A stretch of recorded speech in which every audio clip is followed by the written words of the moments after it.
Si tu regardes cette vidéo, c'est probablement parce que tu traverses une saison difficile et tu cherches à comprendre pourquoi.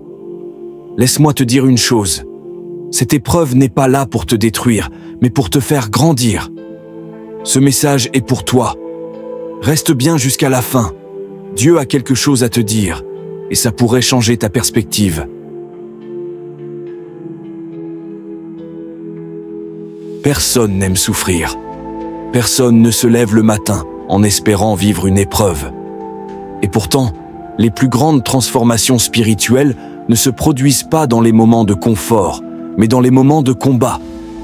Quand tout s'effondre, quand tu ne comprends plus rien, quand tu te sens abandonné, incompris ou au bout de toi-même, c'est souvent là que Dieu travaille le plus puissamment.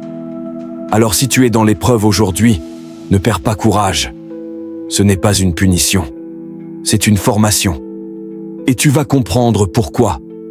Premièrement, il faut changer notre regard sur les épreuves. Socialement, nous avons été programmés pour fuir la douleur. Dans notre culture, souffrir est presque vu comme un échec. On valorise la réussite, le confort, la stabilité. Mais dans la vie réelle, les saisons de souffrance sont inévitables. Divorce, perte, rejet, maladie, instabilité financière. Ce sont des expériences que presque tout le monde traverse, mais que peu savent transformer en opportunités de croissance. Et pourtant, d'un point de vue spirituel, les épreuves ont un sens profond. Dieu n'est pas absent quand tu souffres. Il est là, silencieux parfois, mais agissant toujours. Jacques 1er, versets 2 à 4 nous dit: Regardez comme un sujet de joie complète les diverses épreuves auxquelles vous pouvez être exposés, sachant que l'épreuve de votre foi produit la patience. Autrement dit, Dieu utilise les épreuves comme un feu qui purifie, un terrain d'entraînement pour ton cœur. Chaque difficulté peut être un outil entre ses mains pour te rapprocher de lui, briser ton orgueil, développer ta foi et forger ton caractère.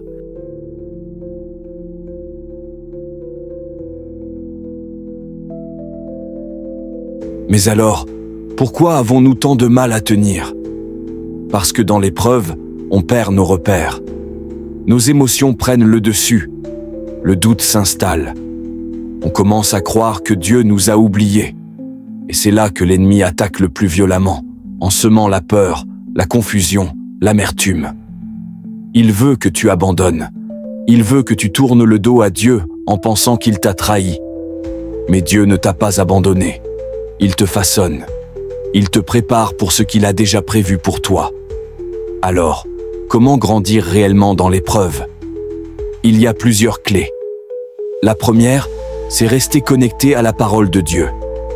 Dans les moments sombres, ce n'est pas ta logique ou ton ressenti qui doit diriger ta vie, mais la vérité. Même si tu ne sens rien, la parole reste vraie. Elle dit dans Romains 8, verset 28. Nous savons, du reste, que toutes choses concourent au bien de ceux qui aiment Dieu. Pas certaines choses, toutes choses, y compris les larmes, les silences, les pertes. Deuxièmement, garde une vie de prière. Même si tu n'as plus les mots, prie, gémis, crie, reste en lien avec Dieu. David, dans les psaumes, a traversé des nuits d'angoisse, mais il a toujours parlé à Dieu. Et à travers ses prières honnêtes, il a été fortifié. Troisièmement, change ta posture intérieure. Dis-toi, je ne comprends peut-être pas tout, mais je choisis de faire confiance. Ce n'est pas facile, mais cette foi qui reste debout au milieu du feu est une foi que Dieu honore. Et enfin, sache que tu n'es pas seul. L'épreuve peut t'isoler, mais Dieu ne t'abandonne jamais. Il a déjà traversé le feu pour toi. Jésus lui-même a souffert la solitude, la trahison, la douleur. Il connaît ta douleur.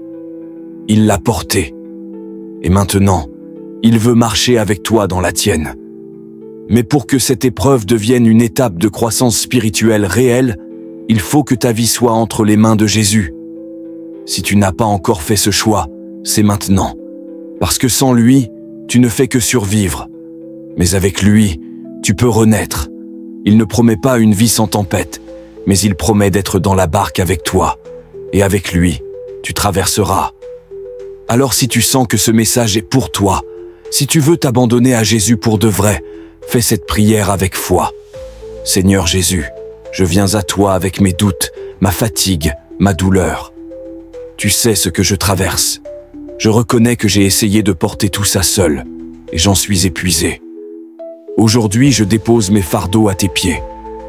Je crois que tu es mort pour moi, que tu es ressuscité, et que tu veux marcher avec moi à travers chaque tempête. Purifie-moi, restaure-moi, remplis-moi de ta paix.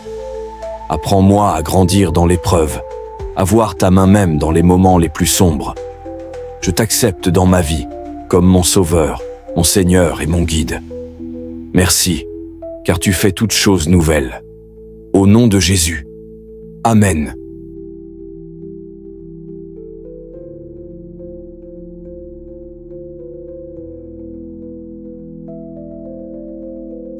Si tu traverses une épreuve aujourd'hui, rappelle-toi ceci. Dieu ne cherche pas à t'écraser, mais à te former. Ce que tu vis n'est pas la fin. C'est une étape, une école. Et de cette saison sortira une version plus forte, plus mature, plus ancrée de toi-même. Garde les yeux levés, tiens bon, et avance avec foi. Car après l'épreuve vient la gloire. Et si ce message te parle, abonne-toi, like, commente en partageant ce que tu vis, et surtout partage-le à quelqu'un qui en a besoin.